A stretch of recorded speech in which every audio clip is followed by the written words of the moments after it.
내 집에서 당장 나가! 감히 내 돈을 빼돌려?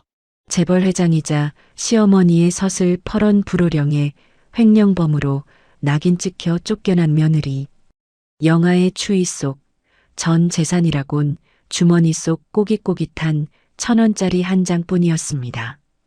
그 돈으로 호빵 하나를 사서 돌아서는데 편의점 밖에서 떨고 있는 어린 쌍둥이가 눈에 밟혔습니다.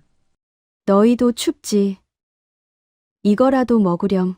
본인 처지도 막막한데 그 귀한 호빵을 아이들에게 건넨 며느리.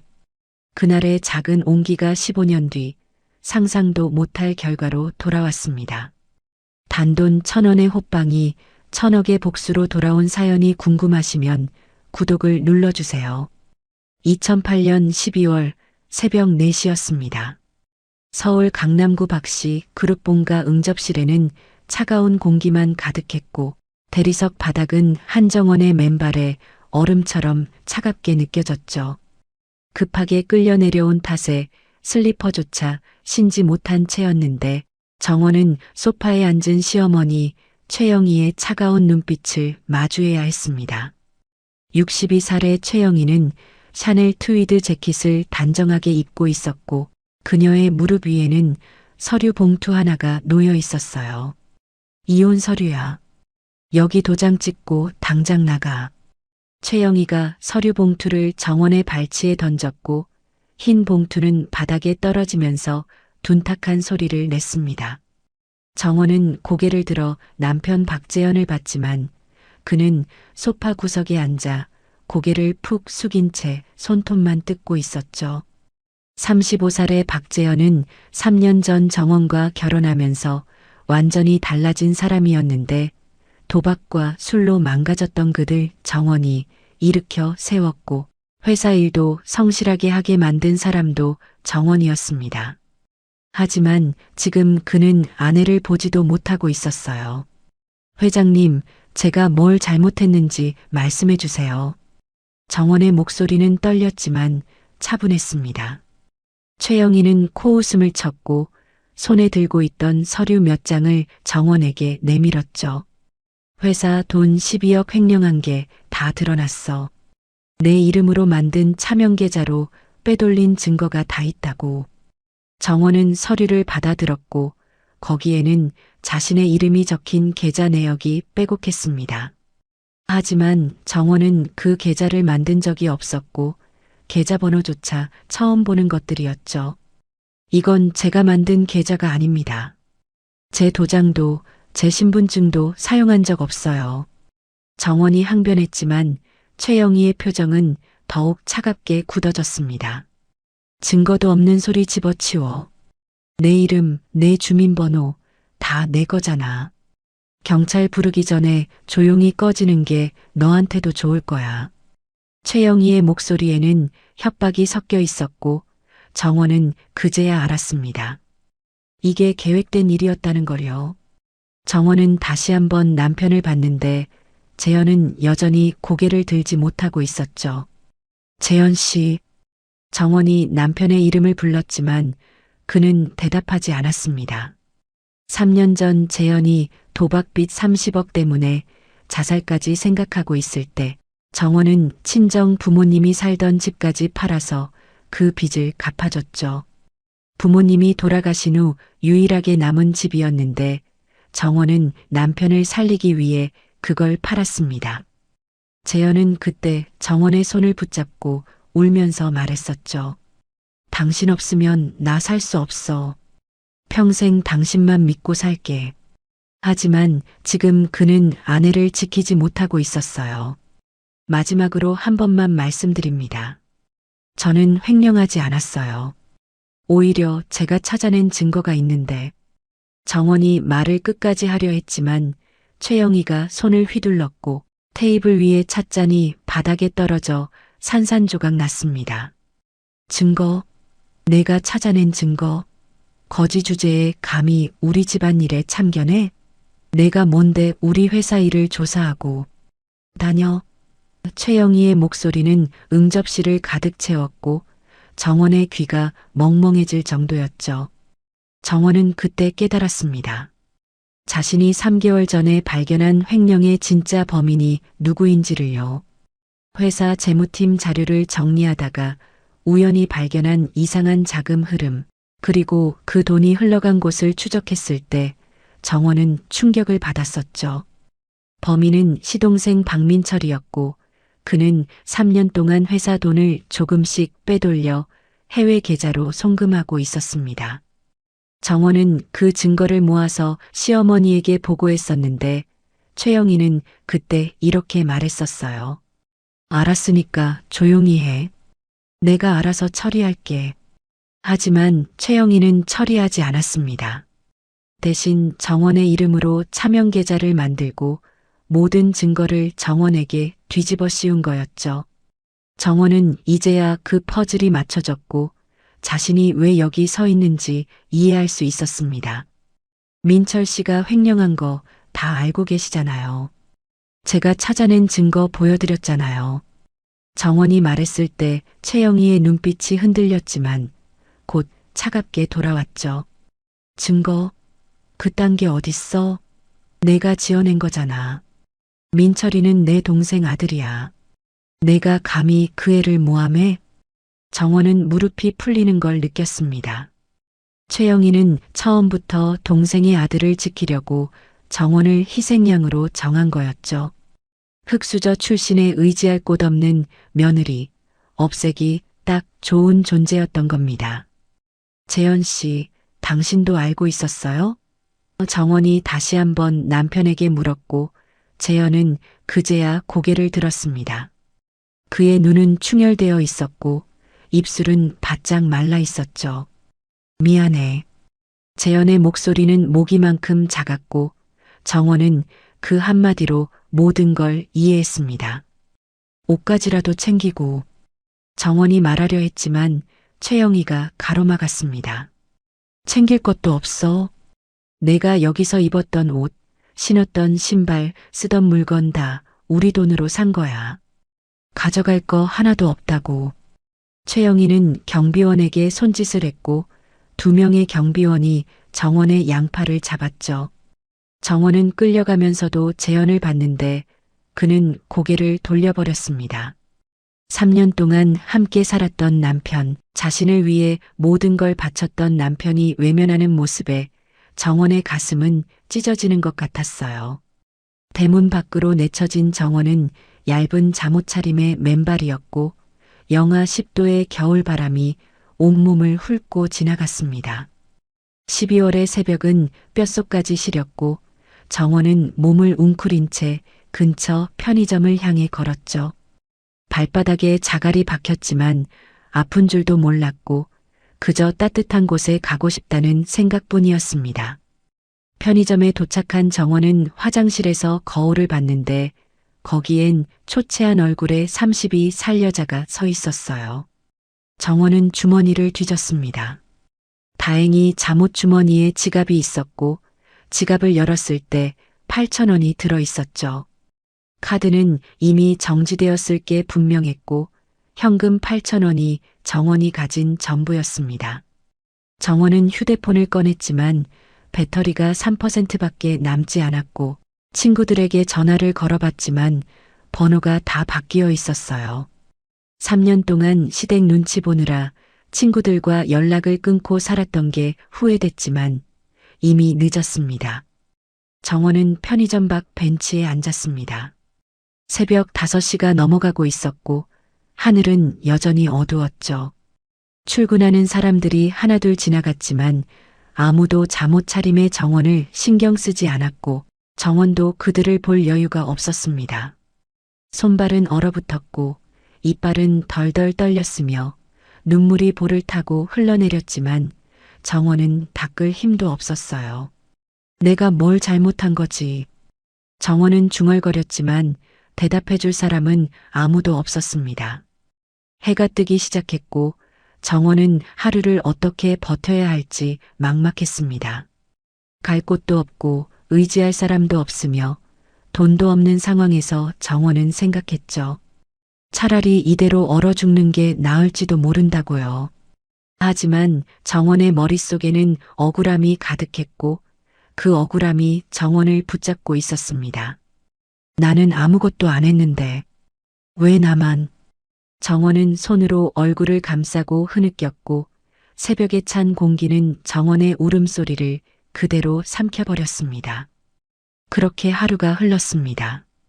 정원은 편의점 화장실에서 찬물로 얼굴을 씻고 거울 속 자신을 봤는데 눈은 퉁퉁 부어 있었고 입술은 갈라져 피가 맺혀 있었죠. 잠옷 위에 편의점 직원이 버린 박스를 뜯어서 몸에 두르고 있었는데 지나가는 사람들은 정원을 보며 고개를 돌렸습니다. 노숙자로 보였을 테니까요. 정원은 그게 창피하지도 않았고 그저 살아야 한다는 생각뿐이었어요. 오후 2시쯤 정원은 근처 구청을 찾아갔습니다. 복지과 직원에게 도움을 요청했는데 직원은 서류를 내밀며 말했죠. 신청하시면 일주일 정도 걸려요. 그 전까지는 임시 쉼터를.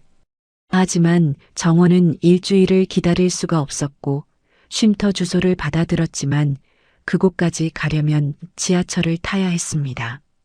지갑에는 여전히 8,000원이 있었는데 교통비로 쓰기엔 아까웠죠.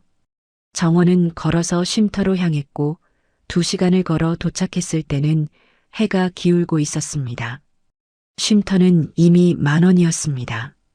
오늘은 자리가 없어요. 내일 아침 일찍 오세요. 담당자의 말에 정원은 고개를 끄덕였고 다시 길거리로 나왔죠.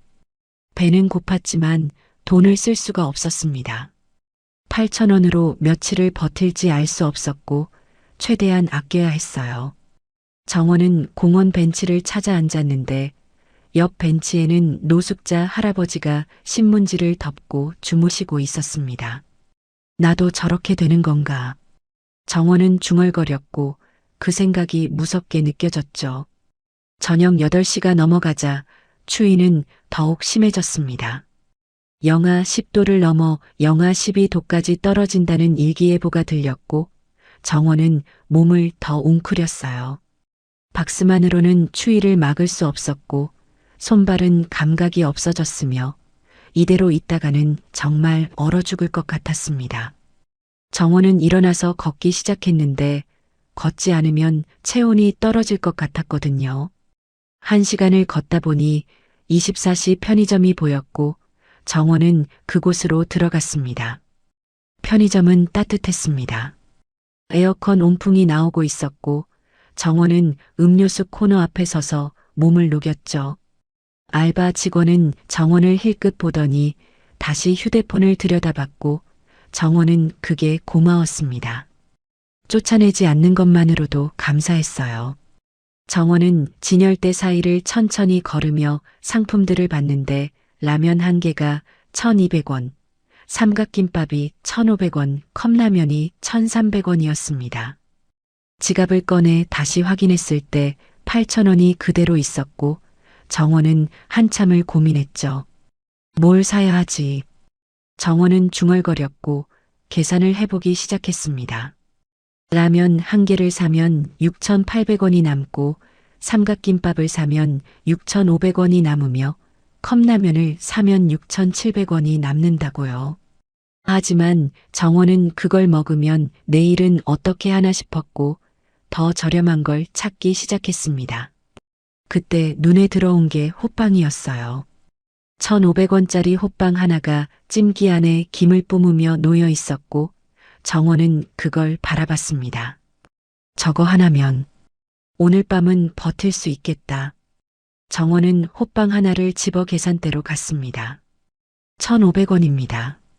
알바생이 말했고 정원은 지갑에서 1,000원짜리 한 장과 500원짜리 1개를 꺼냈죠. 손이 떨렸는데 추위 때문인지 긴장 때문인지 알 수 없었습니다. 거스름 돈은 없었고 정원은 따뜻한 호빵을 받아들고 편의점을 나왔어요. 지갑에 남은 돈은 6,500원. 정원은 그걸 확인하고 한숨을 쉬었습니다. 편의점 앞 벤치에 앉아 호빵을 꺼냈을 때 김이 모락모락 올라왔고 손에 전해지는 따뜻함에 정원은 눈물이 났습니다. 이게 뭐라고? 정원은 웃으며 울었고 호빵을 한 입 베어 물었죠. 팥소가 입안 가득 퍼졌고 따뜻한 온기가 목을 타고 내려갔으며 정원은 이 순간이 너무나 소중하게 느껴졌습니다. 맛있다. 정원은 중얼거렸고 천천히 씹으며 음미했어요.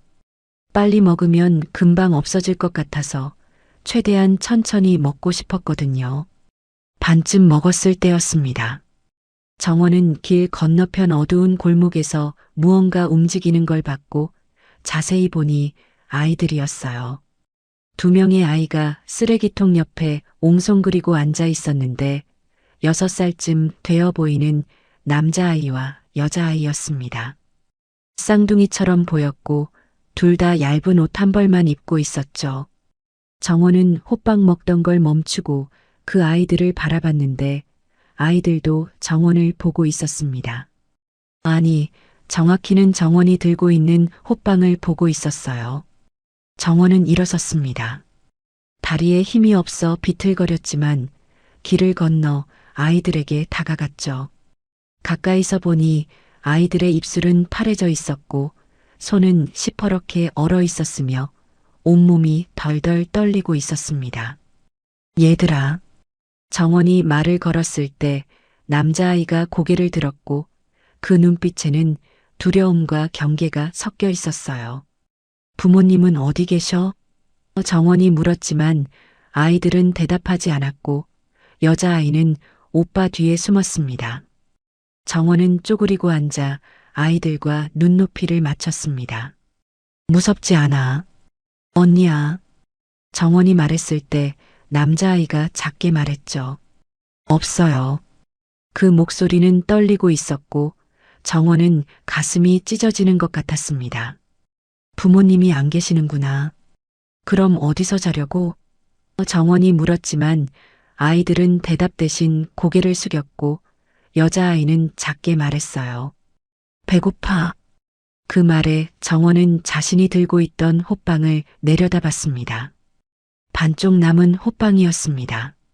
정원도 배가 고팠고 이걸 먹어야 오늘 밤을 버틸 수 있었죠. 하지만 정원은 망설이지 않았습니다.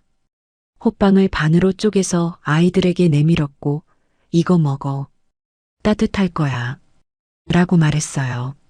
아이들은 처음엔 망설였지만 배고픔을 이기지 못하고 호빵을 받아들었습니다. 남자아이가 여동생에게 먼저 주려 했지만 여자아이도 오빠에게 먼저 주려 했고 결국 둘이 나눠 먹기 시작했죠. 정원은 그 모습을 보며 눈물을 흘렸습니다.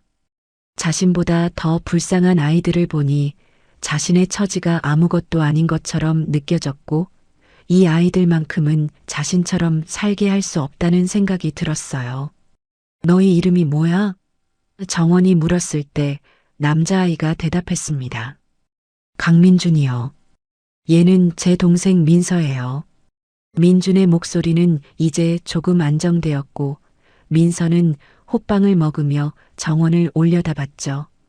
고마워요. 민서의 작은 목소리에 정원은 미소 지었습니다.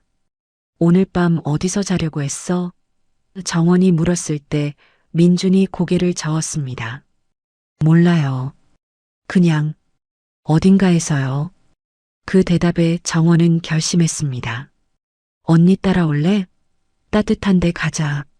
정원이 손을 내밀었고 민준과 민서는 서로를 보더니 정원의 손을 잡았어요. 작고 차가운 손이었지만 정원의 손을 꼭 쥐는 힘은 강했습니다. 정원은 두 아이를 데리고 다시 편의점으로 갔고 화장실에서 따뜻한 물로 아이들의 손과 얼굴을 씻겨줬죠. 밤 11시가 넘어가고 있었습니다. 정원은 아이들을 데리고 쉼터로 향했는데 지하철을 타야 했지만 돈을 아끼기 위해 걸었습니다. 2시간을 걸어야 했고 아이들은 중간에 지쳐서 비틀거렸지만 정원이 번갈아 업어주며 걸었죠. 쉼터에 도착했을 때는 새벽 1시였고 문은 잠겨 있었습니다. 정원은 초인종을 눌렀지만 아무도 나오지 않았고 다시 한번 눌렀을 때 관리인이 나왔어요. 새벽에 왜 이래요? 내일 오라고 했잖아요. 아이들이 있어요. 제발 하룻밤만. 정원이 애원했지만 관리인은 고개를 저었습니다. 규정이 규정인데 어떡해요. 내일 아침 7시에 오세요. 문이 닫혔고 정원은 두 아이를 안고 그 자리에 주저앉았습니다. 민준이 말했죠. 언니, 우리 때문에 미안해요. 그 말에 정원은 고개를 저었고 아니야. 언니가 너희를 지켜줄게. 걱정하지 마. 라고 말했습니다. 정원은 박스를 구해서 아이들을 감싸고 자신도 그 안에 들어가 아이들을 껴안았어요. 쌍둥이는 정원의 품에 안겨 스르르 잠들었고 정원은 떨리는 몸으로 하늘을 올려다봤습니다. 이제 어떻게 하지? 정원은 중얼거렸지만 동시에 알았습니다. 이 아이들을 버릴 수 없다는 걸요. 자신이 힘들어도 돈이 없어도 갈 곳이 없어도 이 아이들만큼은 지켜야 한다고요. 정원의 눈에서 눈물이 흘렀지만 입가에는 미소가 번졌습니다. 우리 함께 살아보자. 셋이서. 정원은 아이들을 꼭 안았고 그 밤 정원은 처음으로 외롭지 않았습니다. 2009년 봄이 왔습니다. 정원은 보증금 없는 고시원 월세방을 구했는데 3평도 안 되는 공간에 창문도 제대로 없는 곳이었지만 비가 피하고 바람을 막을 수 있다는 것만으로도 감사했죠. 월세는 25만 원이었고 관리비 5만 원을 더하면 30만 원이 나갔습니다. 정원은 새벽 5시에 일어나 근처 오피스텔 청소 일을 시작했는데 20채를 청소하면 하루에 3만 원을 받았고 한 달이면 80만 원 정도가 됐어요. 청소가 끝나면 오전 10시였고 정원은 곧바로 식당으로 향했습니다. 중국집 홀서빙을 맡았는데 오전 11시부터 오후 3시까지 일했고 저녁 5시부터 밤 9시까지 또 일했죠. 사장님은 불친절했지만 월급만큼은 정확히 줬고 한 달에 100만 원을 받았습니다. 밤 9시 이후에는 전단지 돌리기를 했는데 밤 12시까지 3시간 동안 아파트 단지를 돌며 전단지를 넣었고 한 달에 30만 원을 더 벌었어요. 집에 돌아오면 새벽 1시였고 씻고 나면 2시가 넘었으며 3시간을 자고 다시 일어나 청소를 나갔습니다. 민준과 민서는 낮 동안 정원이 일하는 사이 고시원 복도에서 놀았는데 다른 사람들에게 피해를 주지 않으려고 조용히 그림을 그리거나 책을 봤습니다. 정원이 점심시간에 잠깐 들르면 아이들은 언니를 기다렸다는 듯 환하게 웃었고 정원은 그 웃음 하나로 오후 일을 버틸 힘을 얻었죠. 저녁에 집에 돌아오면 정원은 편의점에서 산 도시락 하나를 아이들과 나눠 먹었는데 2,500원짜리 도시락을 셋이서 나눠 먹으면 배는 차지 않았지만 함께 있다는 것만으로도 따뜻했습니다. 석 달이 지났을 때 정원은 아이들을 초등학교에 입학시키기로 결심했습니다. 주민센터를 찾아가 사정을 설명했고 담당 공무원은 정원을 의심스럽게 봤지만 아이들의 호적을 확인한 후 입학 절차를 도와줬죠. 민준과 민서는 부모가 교통사고로 사망한 후 고아원에 있다가 도망쳐 나온 아이들이었고 고아원에서는 찾지도 않고 있었습니다. 공무원은 정원에게 아이들을 다시 보내야 한다고 말했지만 정원은 고개를 저었어요.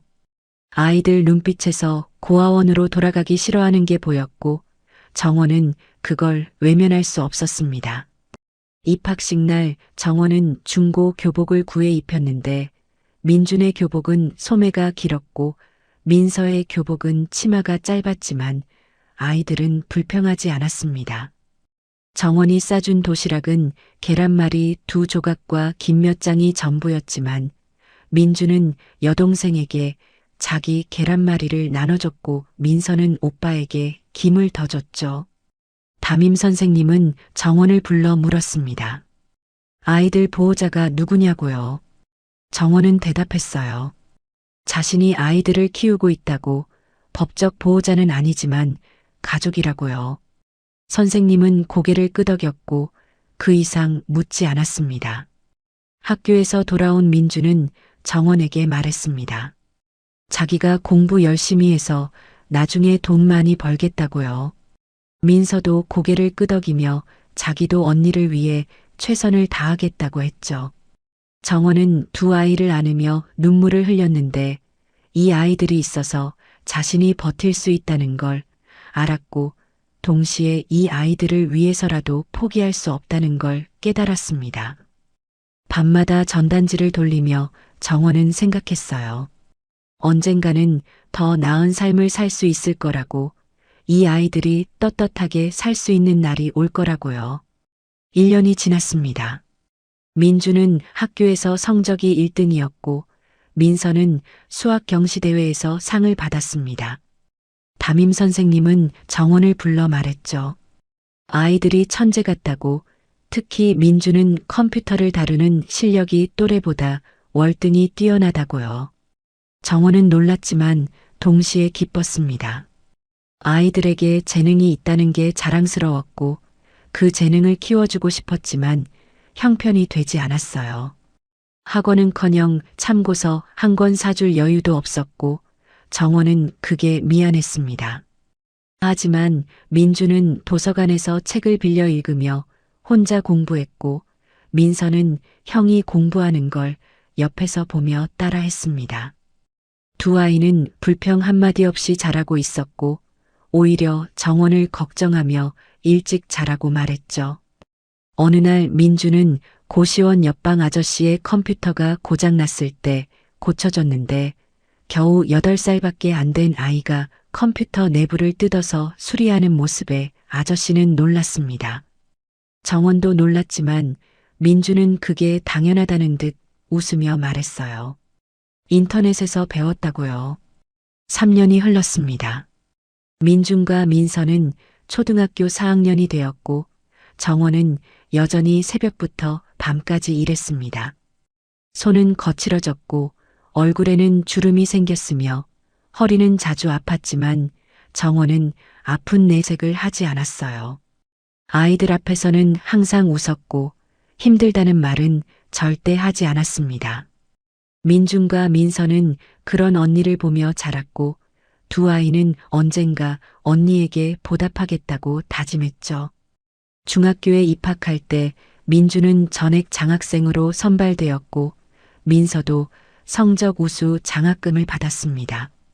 정원은 처음으로 학비 걱정을 덜 수 있었고 그 돈으로 조금 더 큰 방으로 이사했어요.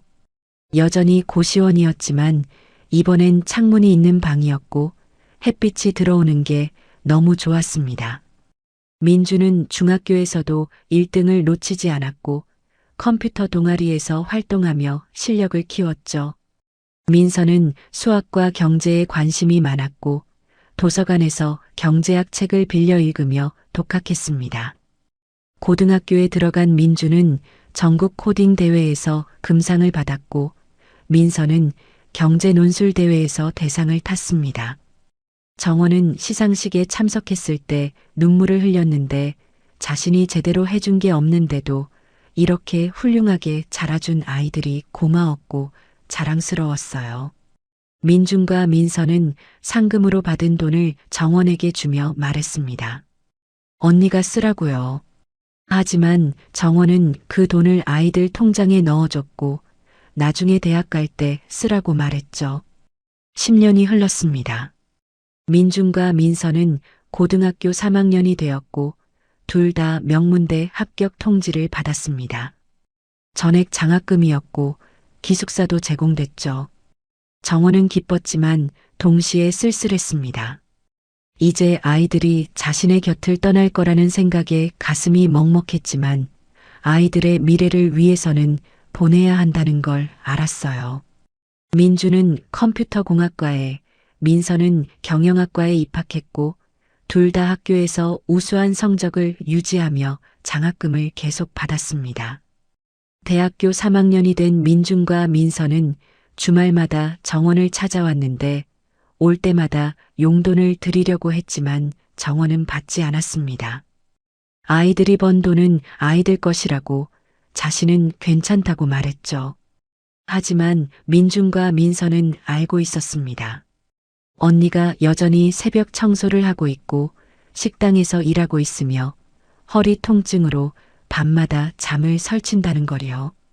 두 아이는 서로를 보며 고개를 끄덕였고 무언가를 계획하기 시작했습니다. 2023년 여름이었습니다. 민준과 민서는 21세가 되었고 정원은 47살이 되었습니다. 정원의 머리는 반쯤 새었고 손은 주름투성이었으며 허리는 더 이상 펴지지 않을 정도로 아팠지만 여전히 일을 멈추지 않았어요. 어느 날 저녁 민준과 민서가 함께 찾아왔는데 둘의 표정이 심상치 않았습니다. 정원은 물었죠. 무슨 일이냐고요. 민준이 노트북을 꺼내 보여줬는데 화면에는 뉴스 기사가 떠 있었습니다. 박씨 그룹 주가 폭락, 비자금 조성 의혹이라는 제목이었고 정원은 그 이름을 보는 순간 가슴이 철렁 내려앉았습니다. 15년 만에 듣는 그 이름이었고 정원은 떨리는 손으로 기사를 읽었습니다. 박씨 그룹이 해킹을 당해 내부 비리가 전부 유출됐고 주가가 반토막 났으며 회사가 위기에 처했다는 내용이었죠. 정원은 고개를 들어 민준을 봤는데 민준의 눈빛은 차가웠습니다. 민서도 마찬가지였고 두 아이의 표정에서 정원은 느꼈어요. 이게 우연이 아니라는 걸요. 민준이 입을 열었습니다. 누나 이제 우리 차례예요. 저희만 믿으세요. 언니, 이제 우리 차례예요. 민준의 말에 정원은 잠시 말을 잇지 못했습니다. 노트북 화면에는 박씨 그룹 본사 건물 사진과 함께 최영희 회장의 얼굴이 크게 떠 있었고 15년 전 그날 밤의 기억이 파노라마처럼 스쳐 지나갔죠. 정원은 떨리는 손으로 노트북을 밀어내며 고개를 저었는데 이런 일에 아이들이 연루되는 걸 원하지 않았습니다. 하지만 민서가 정원의 손을 잡으며 조용히 말했어요. 언니가 그날 밤 우리한테 호빵 나눠주지 않았으면 우린 얼어 죽었을 거예요. 민준도 고개를 끄덕이며 덧붙였습니다. 누나, 우린 그날을 하루도 잊은 적 없어요. 정원은 두 아이를 번갈아 보았는데 6살이었던 그 작고 떨리던 아이들이 이제 21세의 청년으로 자라 있었고 눈빛에는 굳은 결심이 담겨 있었죠. 민준이 노트북을 다시 당겨 키보드를 두드리기 시작했는데 화면에는 복잡한 코드들이 빠르게 스크롤되었고 정원은 그게 무슨 의미인지 알 수 없었습니다. 민서가 설명하기 시작했습니다. 자신들이 15세부터 온라인으로 일을 시작했고 해외 기업들의 보안 시스템을 점검해주는 일로 돈을 벌었다고요. 처음엔 작은 프로젝트였지만 점점 규모가 커졌고 지금은 전 세계 기업들이 자신들을 찾는다고 했습니다. 민준이 화면을 몇 번 넘기며 보여줬는데 거기엔 실리콘밸리 기업들, 유럽 금융회사들, 아시아 대기업들의 이름이 빼곡했죠. 정원은 믿을 수 없다는 표정으로 두 아이를 바라봤고 민서가 미소 지으며 말했습니다. 오빠가 프로그래밍 천재고 저는 금융 분석을 하거든요. 정원은 떨리는 목소리로 물었습니다. 그럼 학비는 어떻게 냈냐고. 장학금만으로는 생활비가 부족했을 텐데요. 민준이 차분하게 대답했죠. 장학금은 형식이었고 실제로는 저희가 번 돈으로 모든 걸 해결했어요. 기숙사비도 책값도 식비도 전부 저희 돈이었고 누나한테는 말씀 안 드렸습니다. 정원은 그제야 깨달았어요.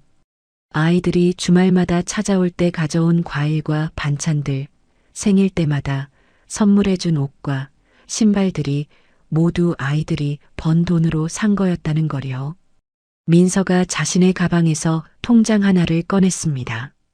정원 앞에 놓인 통장을 펼치자 잔액이 보였는데 80억이라는 숫자가 적혀 있었고 정원은 눈을 의심했죠. 민준이 자기 통장도 꺼내 보여줬는데 거기에도 똑같이 80억이 찍혀 있었습니다. 민서가 말했어요. 합치면 160억이고 15세부터 6년 동안 번 돈인데 한 푼도 쓰지 않고 모았다고요.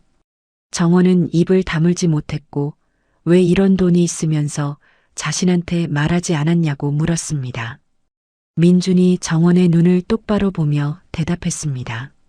누나랑 함께 가난하게 사는 게 더 행복했거든요. 그 말에 정원의 눈에서 눈물이 흘러내렸고 민서도 눈시울을 붉혔죠. 아이들이 돈이 있으면서도 자신과 함께 좁은 고시원에서 살았고 편의점 도시락을 나눠 먹으며 웃었으며 불평 한마디 없이 자랐다는 게 가슴을 먹먹하게 했습니다. 정원은 두 아이를 끌어안았고 한참을 그렇게 있다가 물었어요. 그래서 이제 뭘 하려는 거냐고요. 민준이 노트북을 다시 돌려 화면을 보여줬습니다. 거기에는 박씨 그룹의 주식 차트가 떠 있었고 최근 한 달 동안 주가가 반토막 난 게 선명하게 보였죠. 민서가 설명하기 시작했는데 오빠가 박씨 그룹 시스템에 침투해서 내부 비리 자료를 빼냈고 그걸 언론에 유출했다고 합니다. 회사 임원들이 조성한 비자금, 탈세 내역, 횡령 증거들이 전부 드러났고 검찰이 수사에 착수했다고 했어요. 정원은 놀라서 물었습니다. 그게 불법 아니냐고, 너희가 잡히면 어떻게 하냐고요. 민주는 여유롭게 웃으며 대답했습니다. 추적 불가능하게 만들었고 전 세계 서버를 거쳐서 흔적을 남기지 않았다고요. 10년 넘게 이 일을 해왔는데 한 번도 들킨 적 없다고 했습니다. 민서가 덧붙였죠. 그리고 저희가 한 건 단순히 내부 고발이에요. 원래 있던 자료를 세상에 공개한 것뿐이고 불법은 박씨 그룹이 저지른 거라고요. 정원은 아이들의 말을 듣고 있었지만 여전히 불안했고 이런 일이 커지면 아이들이 위험해질까봐 걱정이었습니다. 민준이 화면을 넘기며 다음 단계를 설명했습니다. 지금 박씨 그룹 주가가 폭락하면서 주식을 헐값에 살 수 있는 타이밍이 왔고 자신들이 회사 지분 15%를 확보했다고 했죠. 160억을 전부 투자했고 지금 박씨 그룹 2대 주주가 됐다고 합니다. 정원은 숨이 막혔는데 아이들이 재벌가의 주주가 됐다는 게 믿기지 않았어요. 민서가 서류 몇 장을 꺼내 보여줬는데 거기에는 KM홀딩스라는 회사 이름과 함께 박씨 그룹 지분 15% 보유라고 적혀 있었습니다. 민준이 말했습니다. KM홀딩스는 저희 이름 앞글자예요. 강민준, 강민서요. 정원은 서류를 들여다보며 손을 떨었는데 아이들이 이렇게 큰일을 벌였다는 게 실감 나지 않았죠. 민서가 정원의 손을 잡으며 말했어요. 언니, 이제 임시 주주총회를 열 거예요. 거기서 언니를 모시고 가려고요. 정원은 고개를 저으며 자신은 그런 자리에 갈 수 없다고 말했지만 민준이 단호하게 말했습니다. 누나가 가셔야 돼요. 누나한테 상처 준 사람들이 누나를 다시 봐야 하거든요. 며칠 후 박씨 그룹 본사에서는 긴급 이사회가 열렸습니다. 최영희 회장은 회의실에 앉아 임원들을 노려보고 있었는데 77세의 나이에도 여전히 카리스마가 넘쳤죠. 옆에는 박재현이 앉아 있었고 50세가 된 그는 15년 전보다 훨씬 늙어 보였습니다. 머리는 반쯤 새었고 얼굴에는 주름이 깊게 패여 있었으며 눈빛은 생기를 잃은 듯 했어요. 박민철도 참석했는데 45살의 그는 여전히 건방진 표정으로 앉아 있었습니다. 최영희가 입을 열었습니다. 대체 KM홀딩스가 누군지 밝혀냈냐고 우리 회사 지분을 15%나 사들인 놈이 누군지 찾아야 한다고 했죠. 비서가 대답했는데 추적이 불가능하고 해외 페이퍼 컴퍼니를 여러 개 거쳐서 실소유주를 알 수 없다고 합니다. 최영희는 책상을 쳤고 임원들은 움찔했어요. 박재현이 조심스럽게 말했습니다. 어머니, 임시 주주총회 요구가 들어왔는데 어떻게 할까요? 최영희는 코웃음을 쳤죠. 오라고 해. 누가 감히 우리한테 덤비나 보자고요. 주주총회 당일이 되었습니다. 정원은 민준과 민서가 사준 정장을 입고 거울을 보고 있었는데 15년 만에 입어보는 제대로 된 옷이었고 어색했지만 단정해 보였습니다. 민서가 정원의 머리를 손질해줬고 민준이 구두를 닦아줬죠. 정원은 두 아이를 보며 말했습니다. 정말 가야 하냐고, 자신은 그냥 여기 있겠다고요. 하지만 민준이 정원의 손을 잡으며 말했어요. 누나가 직접 가셔야 의미가 있어요. 누나가 당당하게 그 사람들 앞에 서는 거 보여주세요. 차는 민준이 빌린 고급 세단이었고 정원은 뒷좌석에 앉아 창밖을 보며 심장이 터질 듯 뛰는 걸 느꼈습니다. 박씨 그룹 본사 건물이 보였을 때 정원은 숨을 깊이 들이쉬었고 민서가 옆에서 손을 꼭 잡아줬죠. 차에서 내렸을 때 로비는 넓고 화려했는데 15년 전 이곳을 마지막으로 본 이후 처음 다시 온 거였습니다. 경비원들이 정원 일행을 보며 수군거렸지만 민준이 주주 증명서를 보여주자 태도가 달라졌어요. 엘리베이터를 타고 15층 회의실로 향했습니다. 문이 열렸을 때 안에는 이미 사람들이 가득 앉아 있었고 정면에는 최영희가 앉아 있었죠. 정원이 들어서는 순간 회의실이 조용해졌고 최영희의 눈이 커졌습니다. 옆에 앉아있던 박재현도 얼굴이 하얗게 질렸고 박민철은 믿을 수 없다는 표정으로 정원을 바라봤어요. 최영희가 떨리는 목소리로 물었습니다. 내가 왜 여기 있어? 정원은 침착하게 대답했죠. 저도 주주니까요. 정원 뒤로 민준과 민서가 들어왔고 두 사람은 양복을 단정하게 차려입고 있었습니다. 민준이 서류 가방을 열어 주주 명부를 꺼내 탁자 위에 올려놓았고 민서가 설명하기 시작했어요. 저희 KM홀딩스는 박씨 그룹 지분 15%를 보유한 2대 주주입니다. 오늘 이 자리는 회사 경영 투명성을 높이고 과거 비리를 바로잡기 위해 요청한 거고요.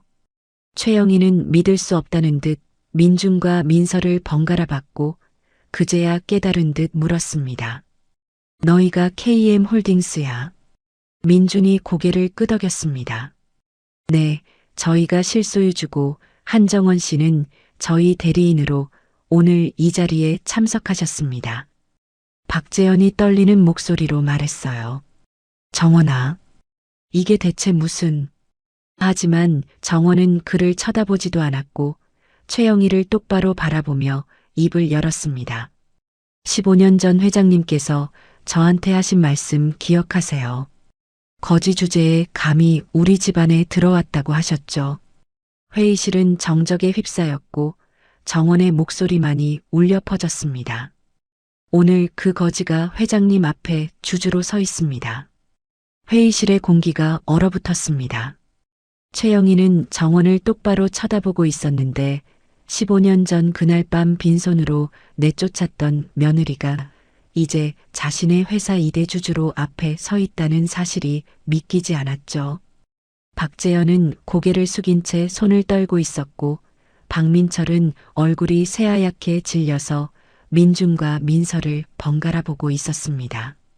정원은 천천히 주주석에 앉았고 민준과 민서가 양옆에 자리를 잡았어요. 민준이 노트북을 꺼내 프로젝터에 연결했습니다. 화면에 박씨 그룹의 재무제표가 떠올랐고 빨간색으로 표시된 부분들이 눈에 띄었죠. 민서가 레이저 포인터를 들고 일어나 설명을 시작했는데 목소리는 차분했지만 내용은 날카로웠습니다.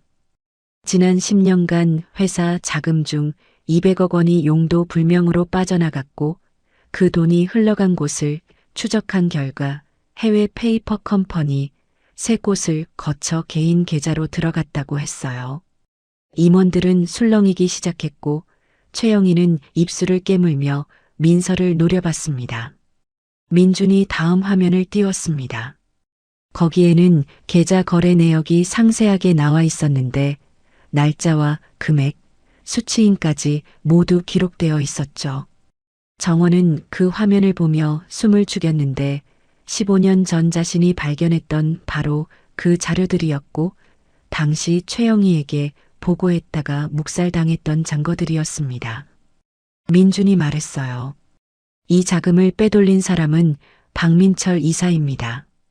순간 회의실이 술렁였고 박민철이 벌떡 일어나 소리쳤죠. 이게 무슨 헛소리야. 민서가 침착하게 다음 자료를 보여줬습니다. 박민철 명의의 해외 계좌 사본이었고 거기에 입금된 금액들이 회사에서 빠져나간 시기와 정확히 일치했어요.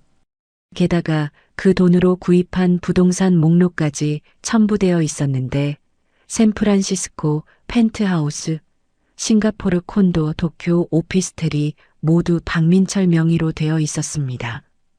박민철은 말을 잃었고 얼굴이 붉어졌다가 다시 하얗게 변했죠.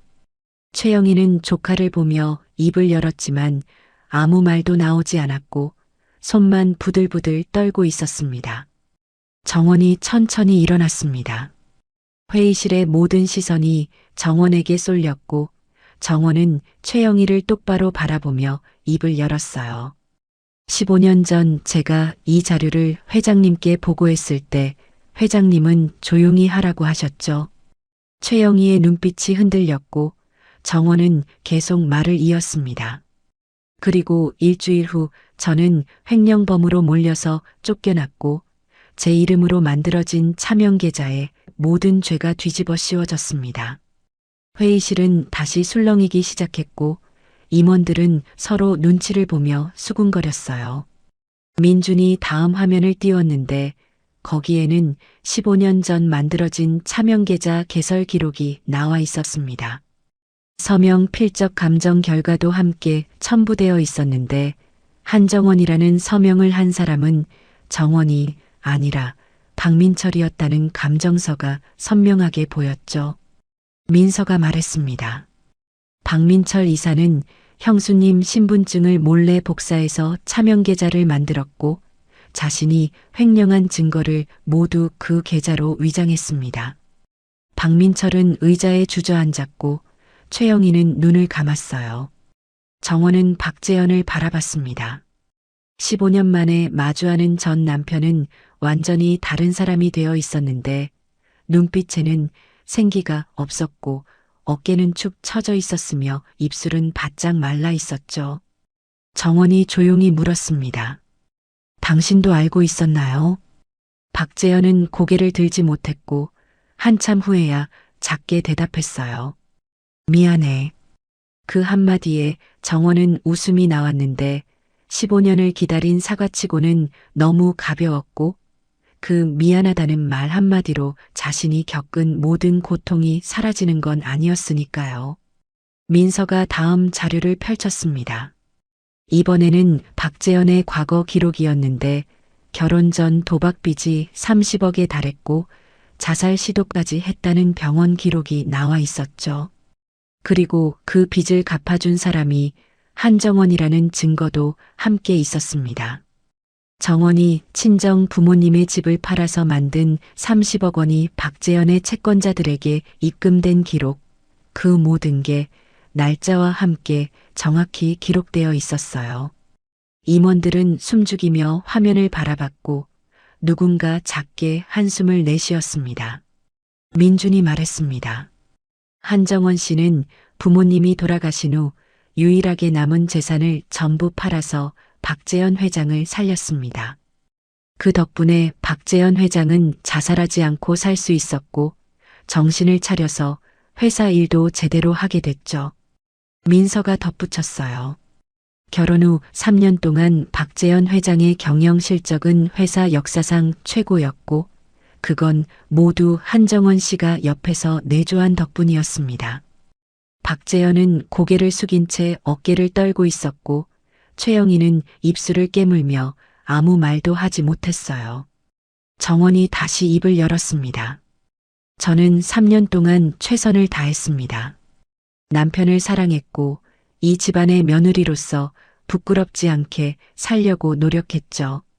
하지만 회장님은 저를 한 번도 며느리로 인정하지 않으셨고 항상 거지 출신이라고 무시하셨습니다. 최영희의 얼굴이 굳어졌고 정원은 목소리에 힘을 주며 계속 말했어요. 그러다 회사에 문제가 생기자 저를 희생양으로 삼으셨죠.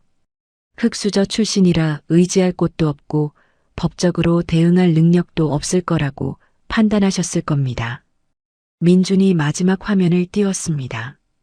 거기에는 KM홀딩스의 지분 현황이 나와 있었는데 박씨 그룹 주식 15%를 보유한 이대주주라는 게 명확히 표시되어 있었죠.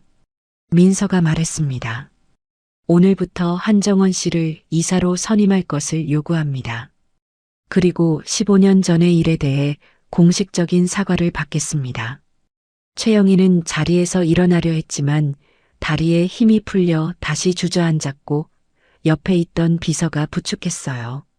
박재현이 떨리는 목소리로 말했습니다. 정원아, 나는 정말. 하지만 정원은 손을 들어 그를 막았죠. 저는 이제 한정원 씨가 아니라 이사 한정원입니다. 업무적인 대화만 하시죠. 그 말에 박재현은 입을 다물었고 눈가가 붉어졌습니다. 정원은 그를 보며 아무 감정도 느껴지지 않았는데 15년이라는 시간이 모든 감정을 지워버린 것 같았어요. 민준이 서류를 꺼내 테이블 위에 올려놓았습니다. 이사 선임 동의서였고 주주 지분 15%의 권한으로 요구하는 거라 거부할 수 없었죠. 최영희는 펜을 집어들었지만 손이 떨려서 제대로 쓸 수가 없었고 한참을 망설이다 결국 서명을 했습니다.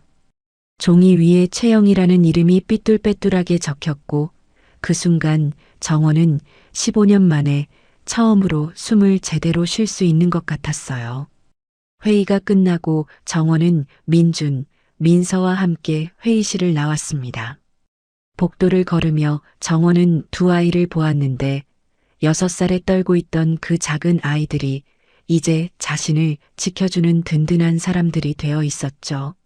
민서가 정원의 팔짱을 끼며 물었습니다. 언니, 기분이 어때요? 정원은 잠시 생각하다 대답했어요. 후련하기도 하고 슬프기도 하네. 민준이 고개를 끄덕이며 말했습니다. 누나, 이제 시작이에요. 엘리베이터를 타고 내려오는데 갑자기 문이 열리며 박재현이 뛰어들어왔습니다. 숨을 헐떡이고 있었고 얼굴은 땀으로 범벅이었죠. 그는 정원을 보며 애원하듯 말했어요. 정원아, 나 좀 봐줘. 나는 정말 내가. 하지만 민준이 박재현과 정원 사이를 가로막았고 차갑게 말했습니다. 지금 누나한테 말 거시는 건가요? 박재현은 민준을 보다가 결국 고개를 떨구고 엘리베이터에서 내렸어요. 로비에 도착했을 때 정원은 뒤를 돌아보지 않았습니다. 15년 전 빈손으로 쫓겨났던 그 건물을 이제 당당하게 걸어나가고 있었고 양옆에는 자신을 지켜주는 두 아이가 있었죠. 차에 타서 출발하는데 민서가 조용히 말했습니다. 언니, 사실 우리한테 숨긴 게 하나 더 있어요. 정원은 고개를 돌려 민서를 봤고 민준도 백미러로 정원을 보며 말했어요. 우리 친부모님 유산이 있었어요. 정원은 눈을 크게 떴고 민서가 계속 말했습니다. 150억이요. 차 안이 조용해졌습니다. 정원은 두 아이를 번갈아 보며 물었어요. 그럼 왜 진작에 그 돈을 안 찾았냐고, 15년 동안 고생할 필요가 없었잖냐고요. 민준이 대답했습니다. 찾을 수 있었어요. 18살 때부터요. 민서가 덧붙였죠. 하지만 안 찾았어요. 언니랑 함께 가난하게 사는 게 더 행복했거든요. 그 말에 정원은 눈물이 쏟아졌고 두 아이도 눈물을 흘리며 서로를 껴안았습니다. 차는 저녁 노을 속을 달리고 있었고 정원은 생각했어요. 이 아이들이 진짜 가족이구나. 이사 선임 후 일주일이 지났습니다. 정원은 박씨 그룹 임원 사무실에 출근했는데 15층 끝자리에 마련된 방은 작았지만 창문 너머로 서울 시내가 한눈에 보였죠. 책상 위에는 민준이 준비해준 회사 내부 자료들이 쌓여 있었고 정원은 하나하나 읽어내려가며 회사의 실장을 파악하기 시작했습니다. 15년 전과 달라진 게 거의 없었어요. 여전히 비자금이 조성되고 있었고 허위 계약서로 자금을 빼돌리는 수법도 그대로였으며 세금 탈루 규모는 오히려 더 커져 있었습니다. 정원이 자료를 검토하고 있을 때 노크 소리가 들렸습니다. 문이 열리며 들어온 사람은 재무팀 박 차장이었는데 50대 중반의 그는 서류 뭉치를 들고 조심스럽게 다가왔죠. 결제가 필요한 건들이라며 책상 위에 올려놓았는데 정원은 서류를 펼쳐보다 이상한 점을 발견했습니다. 협력업체 선정 계약서였는데 업체 정보가 부실했고 계약 금액은 시세보다 30%나 높았어요. 정원이 물었습니다. 이 업체 실사 자료 어디 있나요? 박 차장은 당황한 표정으로 더듬거렸고 그 모습만으로도 정원은 알 수 있었죠. 민준에게 전화를 걸었습니다. 협력업체 3곳의 실체를 파악해달라고 했고 1시간 후 민준이 보내온 자료에는 충격적인 내용이 담겨 있었어요. 세 업체 모두 페이퍼 컴퍼니였고 실제 대표는 박민철의 처남들이었으며 지난 5년간 이런 식으로 빼돌린 돈이 80억에 달했습니다. 정원은 서류를 들고 회장실로 향했는데 비서가 막아섰지만 정원은 개의치 않고 문을 열었죠. 최영희는 소파에 앉아 차를 마시고 있었고 정원을 보자 미간을 찌푸렸습니다. 정원은 서류를 최영희 앞에 내던졌습니다. 종이들이 흩날렸고 최영희는 화를 내려다 서류 내용을 보고 입을 다물었어요. 민철 씨가 5년간 80억을 빼돌렸습니다. 정원의 목소리는 차가웠고 최영희는 서류를 집어들며 얼굴이 하얗게 변했죠. 이건 어떻게 해? 정원이 말을 끊었습니다. 제가 조사했습니다. 최영희는 서류를 던지며 소리쳤어요. 민철이는 내 동생 아들이야. 하지만 정원은 흔들리지 않았습니다. 그래서 15년 전 저한테 죄를 뒤집어 씌우신 거죠. 다음 날 임시 이사회가 소집되었습니다. 정원은 민준이 준비한 자료를 프로젝터로 띄웠고 박민철의 비리가 낱낱이 공개되었죠. 15년 전 횡령부터 최근 5년간의 페이퍼 컴퍼니 사기까지 총 280억 원 규모의 범죄 행위가 증거와 함께 제시되었습니다. 박민철은 변명조차 하지 못했고 이사들은 박민철의 즉각 해임을 결의했어요. 최영희는 끝까지 반대했지만 표결은 압도적이었고 박민철은 그날로 회사에서 쫓겨났습니다.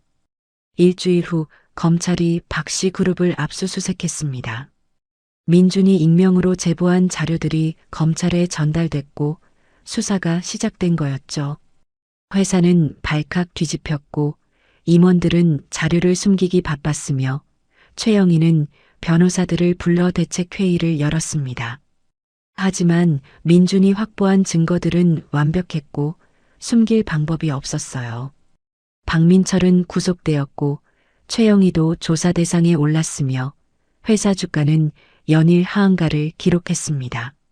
정원은 사무실에서 창밖을 바라봤습니다. 15년 전 자신을 내쫓았던 사람들이 무너져가는 모습이 보였고 복수가 이뤄지고 있었지만 마음속 한편은 여전히 허전했어요. 박재현이 문을 두드리고 들어왔는데 얼굴은 초췌했고 눈가에는 다크서클이 깊게 패여 있었죠. 그는 정원 앞에 무릎을 꿇었습니다. 제발 어머니만은 살려줘. 정원은 그를 내려다보며 물었어요. 15년 전에도 이렇게 무릎 꿇을 수 있었나요? 박재현은 눈물을 흘렸습니다. 나는 비겁했어. 널 지켜야 했는데 어머니가 무서워서 못했어. 그 후로 하루도 편한 날이 없었고 술로 견뎠어. 정원은 그의 말을 듣고 있었지만 동정심은 생기지 않았죠. 당신 선택이었잖아요. 박재현은 고개를 떨구었고 한참 후에 물었습니다. 나한테 기회를 줄 수 없어? 정원은 잠시 망설이다 대답했어요. 저도 모르겠어요. 15년이 너무 길었어요. 한 달이 지났습니다.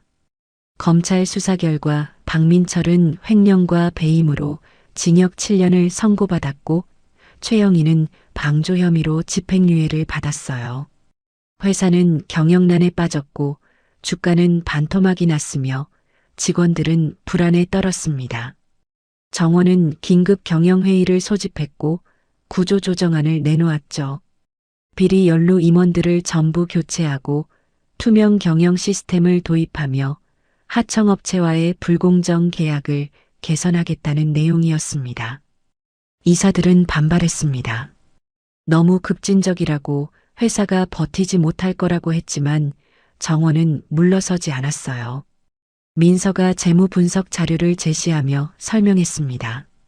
지금 구조조정을 하지 않으면 3년 내 회사가 부도날 확률이 80%라고, 오히려 지금이 회사를 살릴 마지막 기회라고 했죠.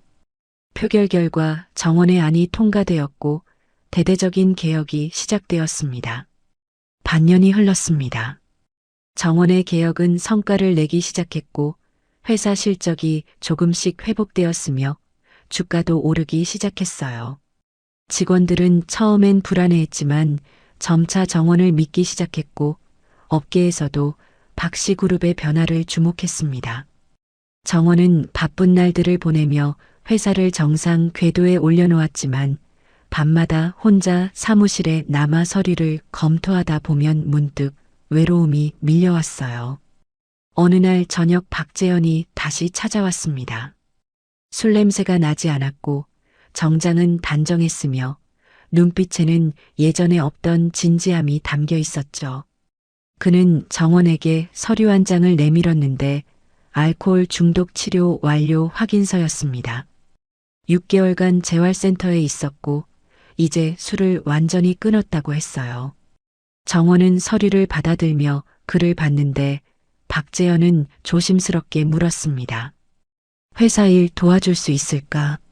아무 직책 없이 그냥 말단 직원으로라도요. 정원은 한참을 생각했습니다. 15년 전의 배신이 떠올랐지만 동시에 그와 함께했던 3년의 시간도 기억났죠. 사랑했던 시절, 그가 변화했던 모습, 함께 웃었던 순간들이 스쳐 지나갔습니다. 정원은 천천히 고개를 끄덕였어요. 조건이 있습니다. 박재현이 귀를 기울였고 정원이 말했습니다. 과거는 묻지 않겠어요. 하지만 앞으로는 스스로 증명하세요. 제게가 아니라 당신 자신에게요. 박재현은 깊게 고개를 숙였습니다. 고맙습니다. 그리고 정말 미안했습니다. 정원은 대답하지 않았고 창밖을 바라봤어요. 서울의 야경이 반짝이고 있었고 15년 전 빈손으로 쫓겨났던 자신이 이제 이 회사를 이끌고 있다는 게 믿기지 않았습니다. 민중과 민서가 문을 열고 들어왔는데 박재현을 보고는 잠시 멈칫했지만 정원이 괜찮다는 눈빛을 보내자 고개를 끄덕였죠. 민준이 노트북을 꺼내 보여줬습니다. 회사 주가가 6개월 전보다 40% 올랐고 신용등급도 상승했으며 업계 평판도 좋아지고 있다는 분석 자료였어요. 민서가 미소 지으며 말했습니다. 언니가 해냈어요. 정원은 두 아이를 보며 고개를 저었죠. 우리가 함께 해낸 거야. 셋은 서로를 보며 웃었고 박재현은 조용히 그 모습을 지켜봤습니다. 그는 알았어요. 자신이 놓친 게 얼마나 큰 것이었는지를요. 1년이 흘렀습니다. 박씨 그룹은 완전히 달라져 있었고 정원의 경영 아래 회사는 안정을 되찾았으며 투명 경영으로 업계에서도 모범 사례로 꼽히게 됐죠. 정원은 부회장으로 승진했고 민준과 민서는 각각 IT 전략 고문과 재무 고문으로 회사에 합류했습니다.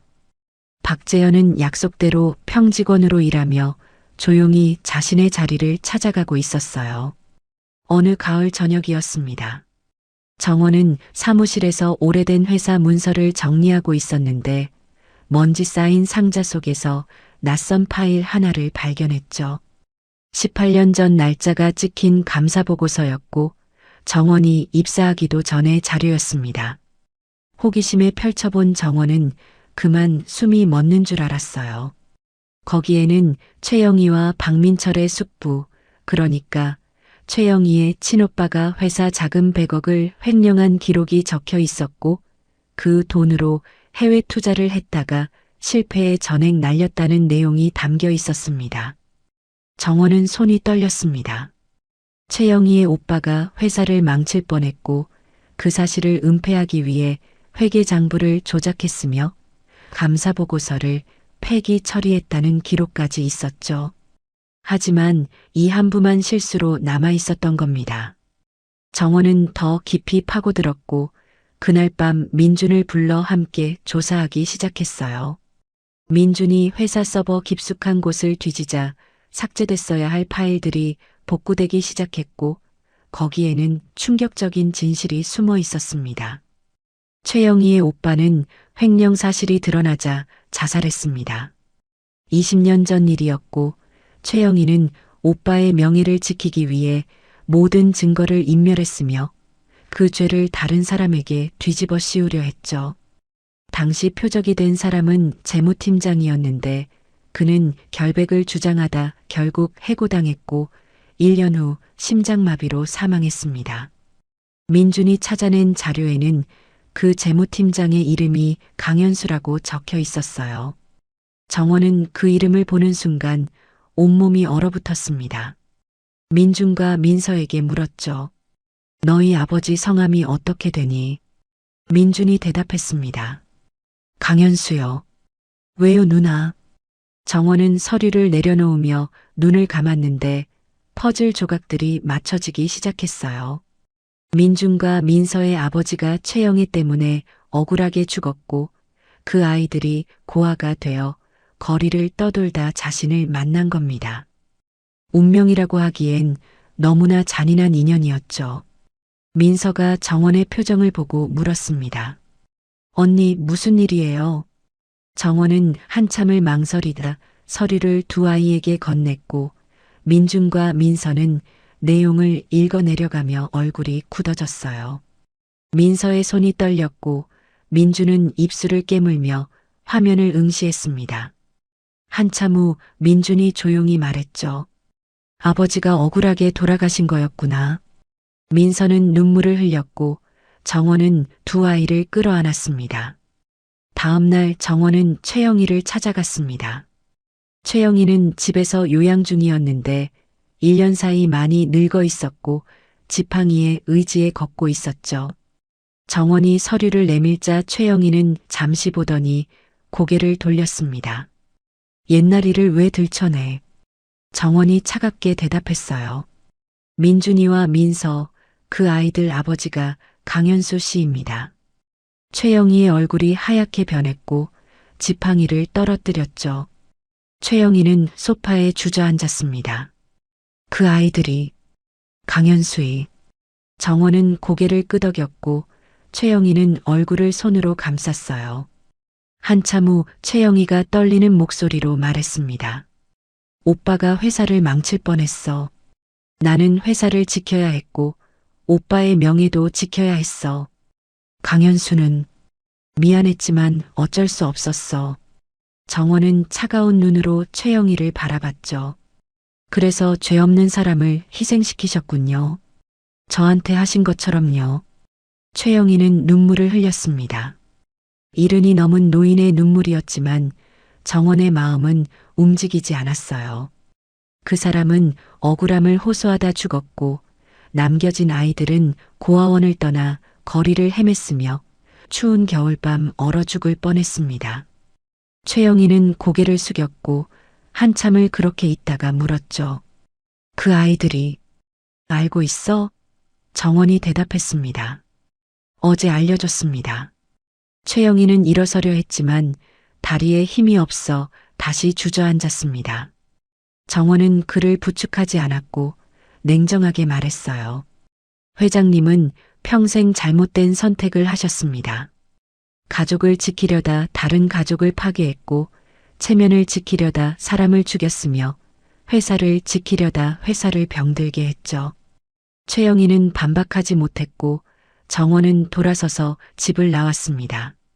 일주일 후 최영희가 정원을 찾아왔습니다. 회사 로비에 나타난 최영희는 지팡이를 짚고 있었고 비서의 부축을 받으며 겨우 걷고 있었죠.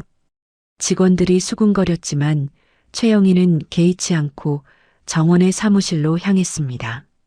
정원은 최영희를 맞이했고 민준과 민서도 함께 자리했어요. 최영희는 두 아이 앞에 무릎을 꿇으려 했지만 민준이 부축했습니다. 그러지 마세요. 최영희는 떨리는 목소리로 말했습니다. 너희 아버지한테 정말 미안하다. 내가 비겁했고 잘못했어. 평생 그 죄를 안고 살았지만 용서받을 수 없다는 것도 알아. 민서는 눈물을 흘렸고 민주는 차가운 표정으로 최영희를 바라봤죠. 최영희가 계속 말했습니다. 너희한테 보상할게. 내 재산 전부를. 하지만 민준이 말을 끊었어요. 필요 없습니다. 민서가 덧붙였습니다. 저희는 돈이 필요한 게 아니에요. 최영희는 두 아이를 보며 눈물을 흘렸고 정원이 조용히 말했죠. 회장님, 진심으로 사과하신다면 한 가지만 해주세요. 최영희가 정원을 받고 정원이 말했습니다. 강현수 씨의 명예를 회복시켜주세요. 그분이 결백했다는 걸 세상에 알려주세요. 한 달 후 기자회견이 열렸습니다. 최영희는 카메라 앞에 섰고 20년 전의 진실을 모두 밝혔어요. 자신의 오빠가 횡령범이었고 강현수는 결백했으며 자신이 증거를 인멸하고 죄를 뒤집어 씌웠다고 고백했습니다.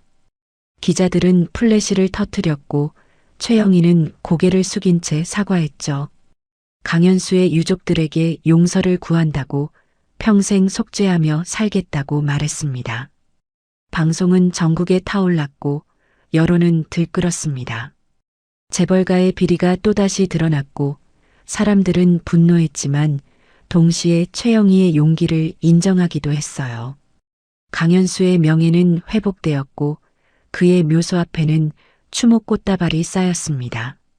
민준과 민서는 아버지 산소를 찾아가 절을 올렸고 정원도 함께 고개를 숙였죠.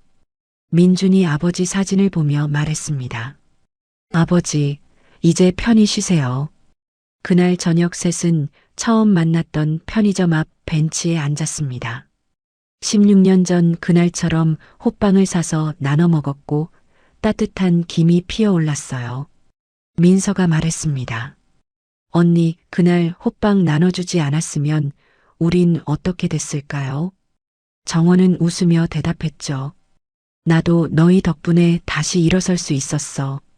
민준이 덧붙였습니다. 우린 가족이니까요. 세 사람은 서로를 보며 웃었고 차가운 겨울바람이 불었지만 마음만큼은 따뜻했습니다. 정원은 하늘을 올려다봤습니다. 별이 빛나고 있었고 어디선가 강현수도 지켜보고 있을 것 같았어요. 정원은 마음속으로 말했습니다. 아저씨, 아이들 잘 키웠죠. 바람이 정원의 머리칼을 스쳐 지나갔고 그건 마치 대답 같았습니다. 민서가 정원의 팔짱을 끼며 물었어요. 언니, 이제 뭐 하고 싶어요? 정원은 잠시 생각하다 대답했습니다. 우리 재단 만들자. 민준이 고개를 끄덕였죠. 좋아요. 어떤 재단인데요? 정원이 미소 지으며 말했습니다. 따뜻한 호빵 나눔 재단. 우리처럼 힘든 아이들을 돕는 거야. 민서가 환하게 웃었고 민준도 따라 웃었어요. 셋은 악수를 나눴고 새로운 시작을 약속했습니다. 16년 전 호빵 하나로 시작된 인연이 이제 수많은 사람들에게 희망을 나눠주는 시작점이 될 거였죠. 정원은 생각했습니다. 결국 사랑은 돌고 돈다고 내가 준 작은 온기가 이렇게 큰 사랑으로 돌아왔다고요. 1년이 또 흘렀습니다. 따뜻한 호빵 나눔 재단은 서울 중심가에 사무실을 열었고 한부모 가정과 거리의 아이들을 위한 쉼터를 운영하기 시작했어요. 정원은 박씨 그룹 부회장직을 유지하면서 재단 이사장을 겸임했고 민중과 민선은 재단 운영에 필요한 시스템을 구축하며 바쁜 나날을 보냈습니다. 재단 건물 1층에는 무료 급식소가 있었는데 매일 저녁 100명이 넘는 사람들이 찾아와 따뜻한 식사를 했죠. 정원은 매주 금요일 저녁이면 직접 급식소에 나가 배식을 도왔습니다. 앞치마를 두르고 국을 퍼주며 사람들과 눈을 맞추고 이야기를 나눴는데 그 중에는 10년 전 자신과 비슷한 처지의 사람들이 많았어요. 어느 날 배식을 하던 중 한 여성이 정원 앞에 섰는데 40대 초반으로 보이는 그녀는 두 아이의 손을 잡고 있었습니다. 정원은 국을 떠주며 물었죠. 아이들 몇 살이에요? 여성이 대답했습니다. 7살이요. 쌍둥이에요. 정원은 순간 멈칫했습니다. 쌍둥이 남매를 보니 17년 전 그날 밤이 떠올랐고 추운 겨울 골목에서 떨고 있던 민준과 민서가 생각났어요. 여성은 고개를 숙이며 말했습니다. 남편이 사고로 세상을 떠났고 저는 일용직으로 겨우 버티고 있어요. 정원은 여성의 손을 잡았고 재단 상담사를 불러 자리를 마련했습니다. 그날 저녁 그 가족은 재단 쉼터에 머물게 됐고 정원은 직접 아이들에게 새 옷과 신발을 사주며 말했어요. 괜찮을 거예요. 민서가 다가와 정원의 어깨에 손을 얹었습니다. 언니도 저렇게 우릴 돌봐줬죠. 정원은 고개를 끄덕였고 두 사람은 아이들이 새 옷을 입고 좋아하는 모습을 지켜봤어요. 민준이 합류하며 말했습니다. 이번 달에만 쉼터 입소 신청이 50건이 넘었어요. 확장해야 할 것 같아요. 정원은 동의했고 셋은 그날 밤 재단 확장 계획을 논의했습니다. 한편 박재현은 묵묵히 자신의 자리를 지키고 있었습니다. 회사에서 영업팀 대리로 일하며 성실하게 근무했고 동료들 사이에서도 평판이 좋아졌어요. 술을 완전히 끊은 지 2년째였고 매주 상담을 받으며 자신을 돌아보는 시간을 가졌습니다. 어느 날 박재현은 용기를 내서 정원에게 저녁 식사를 제안했는데 업무 관련 이야기가 있다고 했죠. 정원은 잠시 망설이다 승낙했고 둘은 조용한 한식당에서 마주 앉았습니다. 박재현은 정원을 보며 천천히 말문을 열었습니다. 17년 전으로 돌아갈 수 있다면 널 지켰을 거야. 정원은 차를 마시며 듣고 있었고 박재현은 계속했어요. 그날 밤 이후로 하루도 편한 날이 없었어. 술로 견뎠지만 그것도 도망일 뿐이었고 결국 나 자신이 무너졌지. 정원은 잔을 내려놓으며 조용히 대답했습니다. 그건 당신이 선택한 길이었어요. 박재현은 고개를 끄덕였죠. 맞아, 내 선택이었어. 그래서 더 후회돼. 박재현이 주머니에서 봉투 하나를 꺼냈습니다. 안에는 이혼 서류가 들어 있었는데 17년 전 그날 밤 최영희가 내던진 바로 그 서류였어요. 박재현이 말했습니다. 그날 어머니가 이걸 버리라고 했는데 나는 버리지 못했어. 내 도장을 받지도 못했으니 법적으로 우린 아직 부부야. 정원은 서류를 받아들며 놀란 표정을 지었고 박재현이 덧붙였죠. 이제 내가 결정해. 도장을 찍고 끝낼 수도 있고 아니면. 정원은 한참을 서류를 들여다봤습니다.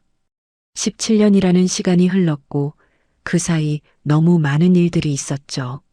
증오도 있었고 배신감도 있었으며 외로움도 있었지만 동시에 성장도 있었고 깨달음도 있었으며 새로운 가족도 생겼습니다. 정원은 천천히 서류를 반으로 찢었어요. 박재현이 눈을 크게 떴고 정원이 말했습니다. 과거는 끝났어요. 이제 새로 시작할 수 있는지 지켜보고 싶어요. 박재현의 눈에 눈물이 고였습니다. 그는 고개를 숙이며 감사하다고 말했고 정원은 잔을 들어 올렸어요. 친구로 시작해요. 박재현도 잔을 들었고 둘은 가볍게 부딪혔습니다. 그날 저녁 두 사람은 오랜만에 편하게 대화를 나눴는데 회사 이야기도 하고 재단 이야기도 했으며 미래에 대한 계획도 공유했어요. 17년 만에 처음으로 부담 없이 마주할 수 있었고 정원은 생각했습니다. 용서는 상대를 위한 게 아니라 나를 위한 거구나. 한편 최영희는 요양원에서 지내고 있었습니다. 기자회견 이후 건강이 급격히 나빠졌고 이제는 휠체어에 의지해야 했죠. 어느 날 정원이 찾아갔을 때 최영희는 창가에 앉아 밖을 바라보고 있었는데 백발이 된 모습이 쓸쓸해 보였습니다. 정원이 다가가자 최영희는 고개를 돌렸고 놀란 표정을 지었어요. 내가 왜? 정원은 과일 바구니를 테이블에 놓으며 말했습니다. 그냥 들렀어요. 최영희는 한참을 정원을 바라보다 작게 물었습니다. 나를 용서한 거야? 정원은 의자에 앉으며 고개를 저었어요. 용서는 아직이에요. 하지만 이해는 조금 했어요. 최영희가 눈썹을 치켜 올렸고 정원이 설명했습니다. 회장님도 두려웠던 거죠. 가족을 지키고 회사를 지켜야 한다는 책임감에 눌려서 잘못된 선택을 하신 거예요. 최영희는 눈물을 흘렸고 정원은 휴지를 건네줬습니다. 최영희가 떨리는 목소리로 말했습니다. 내 인생에서 가장 후회되는 일이 너를 내쫓은 거야. 내가 얼마나 좋은 며느리였는지, 얼마나 재현이를 바꿔놨는지, 그걸 너무 늦게 알았어. 정원은 잠시 침묵하다 대답했어요. 저도 배웠어요. 그 시간들이 저를 강하게 만들었고 민준이와 민서를 만나게 해줬으며 진짜 가족이 뭔지 알게 해줬어요. 최영희는 고개를 끄덕였고 한참 후에 말했습니다. 고맙다. 날 찾아와줘서. 석 달 후 최영희가 세상을 떠났습니다. 장례식장에는 많은 사람들이 찾아왔고 정원도 조문을 갔어요. 박재현은 영정 앞에서 오랫동안 울었고 정원은 조용히 그를 지켜봤습니다.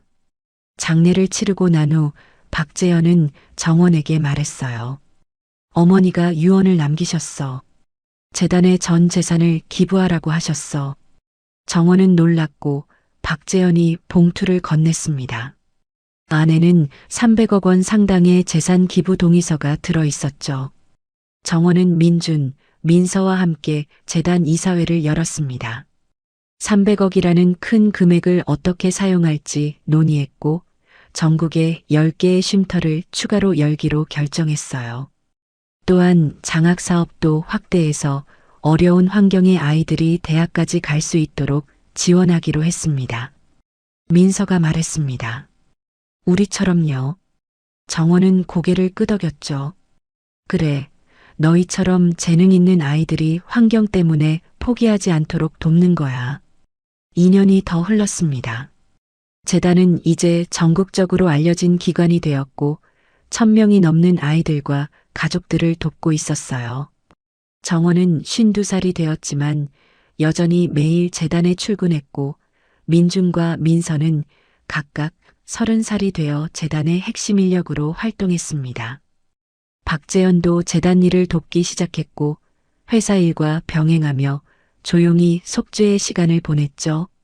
어느 겨울 저녁이었습니다.